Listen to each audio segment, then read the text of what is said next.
سندر بن واقعی ہی بہت ہی زیادہ سندر اور خوبصورت تھا۔ چاروں طرف قدرت نے اپنی خوبصورتی بکھیر دی تھی۔ خوبصورت چمکیلی ہری بھری گھاس ایسے لگتی تھی جیسے جنگل میں کسی نے قالین بچھا دی ہو۔ ان مناظر کو دیکھ کر جانوروں اور پرندوں کے دل باغ باغ ہو جاتے۔ ہر طرف رنگ برنگے پھول تھے جن پر تتلیاں اور بھنورے منڈلاتے رہتے۔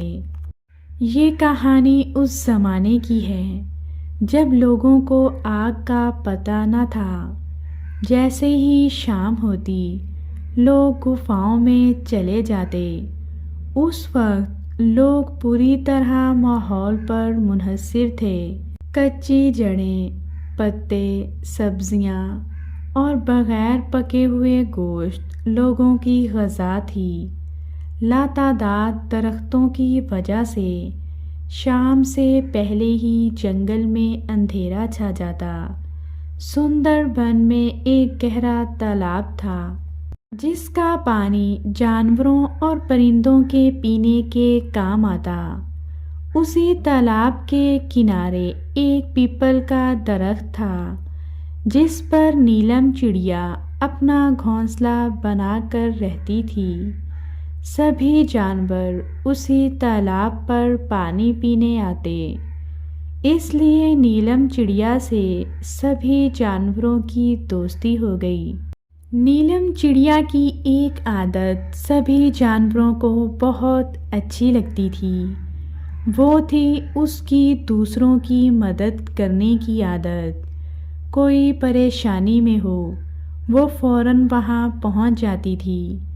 کوئی شکاری جنگل میں آ جاتا تو وہ اڑتے ہوئے زور زور سے چیں چیں کی آوازیں بلند کرتی کہ سبھی جانور سمجھ جاتے کہ کوئی خطرہ ہے اور وہ اپنی حفاظت کرنے لگتے۔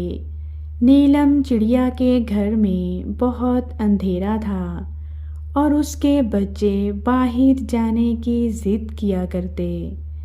ایسے میں اس کی ایک خواہش ہوتی کہ کاش کہیں سے روشنی کی ایک کرن آ جائے۔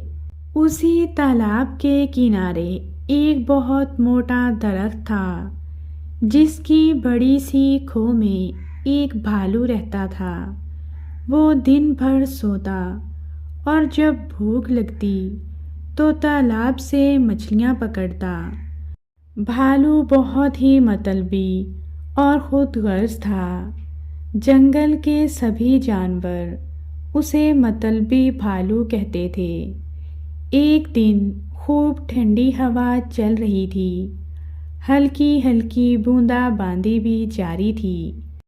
نیلم چڑیا کے تینوں بچے سہمے ہوئے اپنی ماں کے انتظار میں دبک کر اپنے گھر بیٹھے ہوئے تھے۔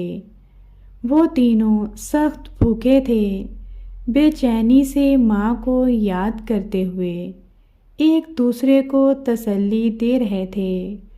ادھر بوندا باندی کی وجہ سے نیلم چڑیا کے پر بھیگ گئے۔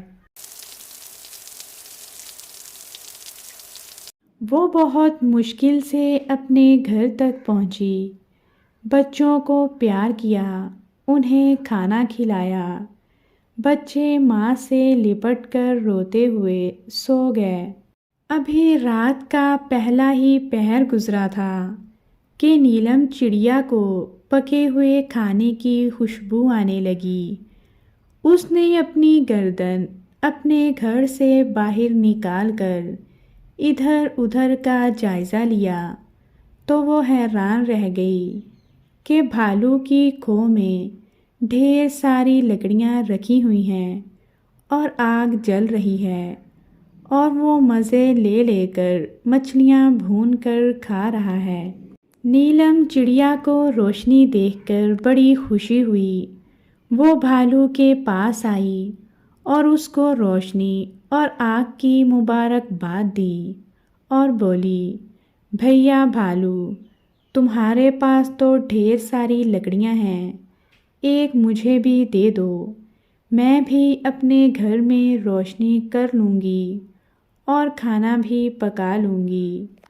مطلبی بھالو نے نیلم چڑیا کو ڈانٹ کر وہاں سے بھگا دیا۔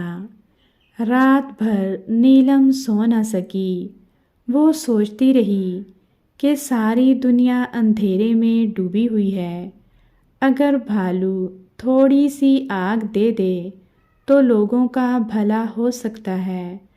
ابھی وہ یہ سوچ ہی رہی تھی کہ اسے ایسا لگا جیسے سوکھے پتوں پر کوئی چل رہا ہے۔ اس نے گھر سے باہر دیکھا تو کیا دیکھتی ہے کہ شیر بھالو کی گفا کی طرف بڑھ رہا ہے۔ سخت سردی کا موسم تھا۔ درخت کی کھو میں آگ کی گرمی کی وجہ سے بھالو بہت گہری نیند سویا ہوا تھا۔ تب ہی نیلم چڑیا نے چیں چیں کا شور مچا دیا۔ نیلم چڑیا کی آواز سن کر بھالو نیند سے جاگ گیا۔ اس کے شور سے بھالو ہی نہیں بلکہ دوسرے جانور بھی جاگ اٹھے اور نیلم کے گھونسلے کی طرف بڑھنے لگے۔ اتنے سارے جانوروں کو دیکھ کر شیر فوراً ڈر کر وہاں سے بھاگ گیا۔ سبھی جانوروں نے نیلم کی خوب تعریف کی۔ مطلبی بھالو کو جب حقیقت سمجھ میں آئی تو شرمندگی سے اس کا سر جھک گیا۔ اس نے دوسرے دن نیلم چڑیا کو کئی لکڑیاں دیں اور کہا کہ بہن، مجھے معاف کر دو۔ اگر تم نہ ہوتی تو شیر تو مجھے کب کا کھا چکا ہوتا۔ اگر میں آج زندہ بچا ہوں تو وہ تمہاری ہوشیاری کی وجہ سے۔ یہ لکڑیاں لو، آگ جلا کر اپنے گھر میں روشنی کر لو اور کھانا بھی پکا لو۔ اور ہاں نیلم بہن، تمہارا بہت بہت شکریہ۔ نیلم چڑیا نے کہا کہ بھائی بھالو، شکریہ کی کوئی بات نہیں۔ ایک دوسرے کی مدد کرنے میں ہی سچی خوشی کا راز پوشیدہ ہے۔ یہ تو میرا فرض تھا کہ میں تمہیں باخبر کروں۔ میں تمہارے کسی کام آ سکی، یہی میرے لیے بڑے اعزاز کی بات ہے۔ بھالو بہت روحانسا ہوا اور اس دن کے بعد سے جنگل کے سبھی جانوروں کے ساتھ مل جل کر رہنے لگا اور اس نے کچھ لکڑیاں بھی نیلم چڑیا کو دے دیں۔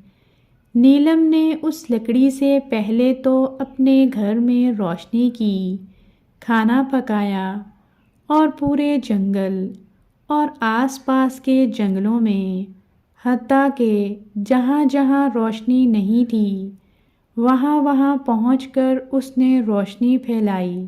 پیار کی روشنی، ایک دوسرے کی مدد کرنے کی روشنی اور مل جل کر رہنے کی روشنی۔